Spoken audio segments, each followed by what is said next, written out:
Is this a sub? Is this a hoagie? Is this a hero sandwich? Depending on what you call this, that's an identity tag of your different identities in New Jersey. Basically, New Jersey seems to break down to two identities: South Jersey, where they say hoagie, and North Jersey, where they say sub, hero, grinder. Actually, this is a bit more complicated. So I made a small research project into what is South Jersey's identity. We're focusing on South Jersey's identity. So basically, an identity is made up of territorial issues, symbolic references, institutional norms, and cultural norms amongst people.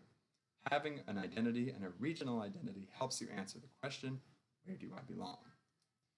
So, for this study, I have a bit of pre-existing knowledge, being that I'm from the Philadelphia metropolitan area of South Jersey. So I have insider bias, and I'm a stakeholder in the result of this research. And I risk affirmation bias because I already have preconceived notions about what the South Jersey identity is. So the research question was, how do South Jersey natives understand South Jersey as a place, and how do they make sense of their identity? I started with a literature review. I had 6 interviews. I gave all my interviewees a map of New Jersey and asked them to draw a line where they believe the different regions of New Jersey are. Afterwards, I coded and analyzed the interviews and made a final report, and this is a brief of that report. So, let's start with the hashtags that I figured out about the New Jersey identity. First, in New Jersey's history, New Jersey was divided during the colonial era between East and West Jersey, and this was for political reasons. We can look this up on Wikipedia if you're interested in knowing more. But even after unification, the state is still a bit confused. Its identities are quite different, and there is no set belief amongst everyone on how the different identities or how the different regions of New Jersey play out. The many different contrasting maps of New Jersey, cultural maps of New Jersey, show that there's still a state of confusion. So, back into it. What is South Jersey's identity? Focusing only on the South. First, everyone in my research group expressed some indication that South Jersey is diverse on national origin, race, economics, geographically rather diverse. And there was a sense of diversity that all members mentioned. South Jersey identity, everyone mentioned that South Jersey is not North Jersey, so they extract their identity from what they are not, which is not North Jersey. They mentioned some political tensions between North Jersey and the capital, Trenton, be it that North Jersey is more populated and the governors are often from North Jersey, and a lot more government projects go towards developments in the north.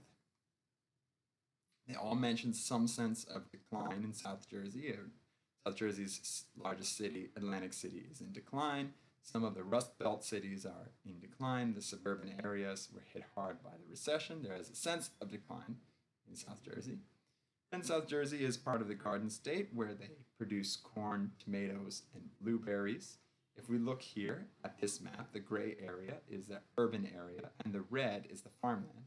You can see that about 1/3 of South Jersey, according to this map, is farmland, and the tan over to the east is the Pine Barrens. This is a large national reserve, which creates a geological barrier between western suburbs and the shore. So we can see then that South Jersey has 3 distinct areas, or maybe 4: the western suburbs, the farmland, the pinelands, and the shore all the way on the coast. So identity can be extrapolated from this theory called metropole theory, saying that a large city produces most of the norms and institutions that create our identity, and that identity gets weaker and weaker as we move out from the city. So first I want to bring your attention to the map on the right. This is population density. The north has more red, therefore it's more populated, and it's close to New York City. And the south has just the area next to Philadelphia. So you see 2 distinct population centers based around the metropole. And then if we look at the map on the left, we see that the public transportation in the north connects to New York. There is a lot of public transportation connecting to New York, and there is only one very small line in the center that connects South Jersey to northern New Jersey.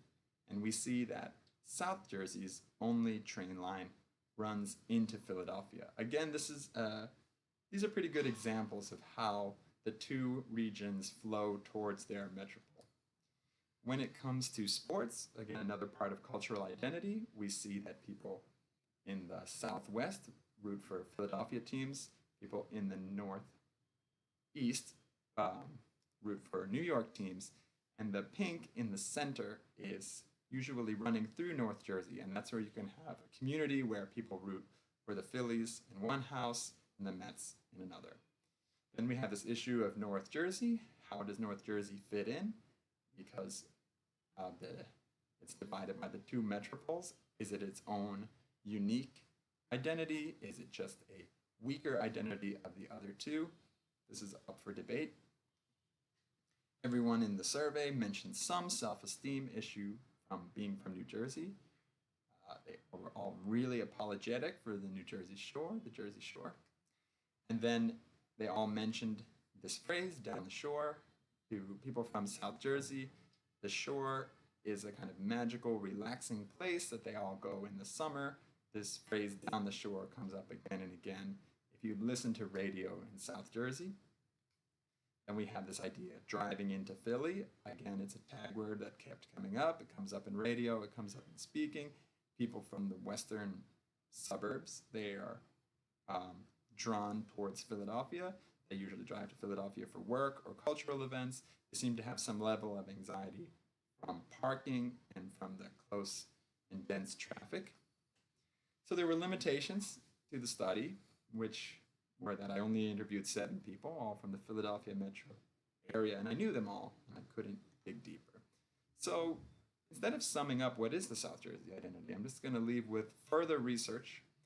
My question is that how many South Jersey identities are there? Is it true that the suburbs, the farms, the Pinelands, and the shore are separate? They have unique and different identities. Then I'd like to further learn about the state political issues that divide the North and the South. So what are those points of tension? And finally, how does Central Jersey fit into this? Is it a unique, separate identity, or is it just a purple state, in a sense? All right, thank you so much, and I'd love for others to add their comments and thoughts on this.